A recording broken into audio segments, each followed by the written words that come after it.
Hello everyone, welcome to a new blog. তোমরা সকলে কেমন আছো? আশা করি ভালো আছো। আমিও খুব ভালো আছি। আজকে আমার কাছে ভীষণ একটা আনন্দের দিন, কারণ আমার এই পুচকু মশাইকে আমি আজকে স্নান করাবো, তাই আমি তো প্রচণ্ড খুশি। ঠিক 1 বছর আগে আমি ঠিক এরকমই একটা স্নানের ভিডিও ছেড়েছিলাম, যেখানে আমি আমার 3 ছেলে মেয়েকে স্নান করিয়েছিলাম। তোমরা অনেকেই হয়তো সেই ভিডিওটা দেখেছো।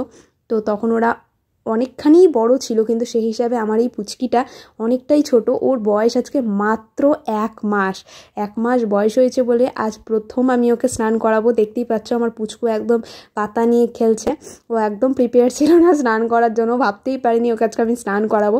আমি কিন্তু একদমই ঠান্ডা জল ব্যবহার করিনি ওকে স্নান করানোর জন্য, একদম উষ্ণ গরম জল ব্যবহার করেছি। খুব গরমও দিইনি, কারণ ওর চামড়াটা তাহলে একদম খারাপ হয়ে যেত, লোমটোমগুলো উঠে যেত। হালকা গরম জলে শ্যাম্পু গলিয়ে আমি ওকে স্নান করিয়েছি। আমাকে কিন্তু একদম জ্বালায়নি আমার পুচকিটা। ওর প্রথম স্নান ছিল। আমি ভেবেছিলাম আমাকে হয়তো প্রচণ্ড জ্বালাবে, কারণ আমার এক্সপিরিয়েন্স প্রচুর আছে, কারণ আমি যতগুলো বাচ্চা মানুষ করেছি আর প্রত্যেককেই তো প্রায় আমি স্নান করিয়েছি। আমি জানি কেমন জ্বালায় ওরা। সেই হিসাবে আমার এই গবলুবাবু আমাকে একদম বিরক্ত করেনি, খুবই ভালো মতো স্নান করেছে। আর আমারও বেশ ভালো লাগছিল। আমি দিদা বলে কথা, যতই হোক আমার মেয়ের এটা প্রথম ইস্যু। পুচকুকে স্নান না করালে হয়? ছোট্ট একদম, মানে কি বলবো, আমার এতটা ভালো লাগছিল যে আমার ভাষা নেই প্রকাশ করার মতো। আমার পুচকির আজকে 1 মাস বয়স। ও কিন্তু এখনও ঠিকমতো হাঁটতে পারে না। খাওয়া বলতে কিচ্ছু খায় না, শুধু মায়ের বুকের দুধ খায়। কোনো রকম ভাত বা আদার্সও কিচ্ছু এখনও খাওয়া শিখেনি। এখনও কানেও ঠিকমতো শুনতে পায় না ও। আস্তে আস্তে সব হবে। যেহেতু 1 মাস হলো, তার জন্য আজকে প্রচণ্ড রোদও উঠেছিল, তাই ভাবলাম ওকে একটু স্নান করিয়ে দিই। কারণ প্রচণ্ড কড়া রোদ না উঠলে তো স্নান করানো রিস্ক, জ্বর চলে আসবে, কারণ ও একদম ছোট। দেখতে পাচ্ছ তোমরা, আমাকেও এক ফোঁটাও বিরক্ত করেনি। পুরো গামলার মধ্যে জল নিয়েছি, একদম আস্তে করে আমি ওকে স্নান করিয়েছি, যাতে ওর কানে কোনো রকমভাবেই জল না ঢোকে।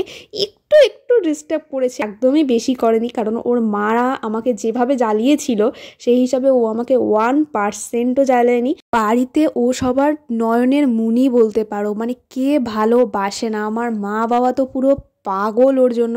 সারা দিন ওর পিছনে ছুটাছুটি করে, ও কি করছে, কোথায় যাচ্ছে। দেখো, আমি একা স্নান করাতে কিন্তু ওকে দিব্যি পারতাম, কিন্তু তারপর আবার মা চলে এলো, মানে মাও হাত না লাগাইয়ে আর পারছে না, কারণ ওকে সবাই এতখানি ভালোবাসে, মানে আনলিমিটেড ভালোবাসা।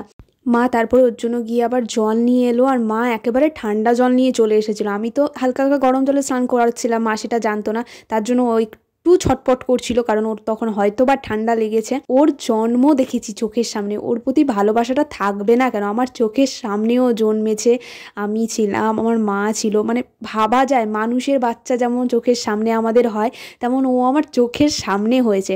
ওর মাদেরকে তো আমি যথেষ্ট বড় অবস্থায় আমার বাড়ি নিয়ে এসেছিলাম, ওদের জন্ম আমি দেখিনি, কিন্তু আমারই পুচকির জন্ম আমি দেখেছি, তাই এতখানি ভালোবাসা।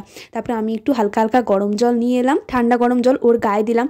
আর বেশি একদম আর স্নান করাতে মা বারণ করলো, কারণ ও একদমই ছোট, পরে ঠান্ডা লেগে কিছু হয়ে গেলে নিজেদেরই প্রচণ্ড খারাপ লাগবে।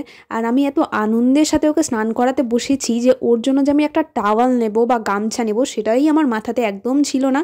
আমি তারপরে ওর ঠান্ডা লেগে যাবে ভেবে সঙ্গে নিজের গায়ের জামাটা খুলে ওর গা মুছিয়ে দিলাম। মা গামছা আনতে গিয়েছিল, কিন্তু তার মধ্যে যদি কিছু হয়ে যায় সেই ভেবে আমি আমার জামাটা দিয়েই ওর গা হাত পাগুলো মুছিয়ে দিলাম, কারণ ওর ঠান্ডা লাগছিল, আমি সেটা বুঝতে পারছিলাম। আর আমার একটা বাচ্চা যেহেতু আমি হারিয়েছি, তাই হারিয়ে যাবার যে কি কষ্ট সেটা আমার থেকে ভালো আর কেউ জানে না, তাই আমি আর কাউকে হারাতে চাই না।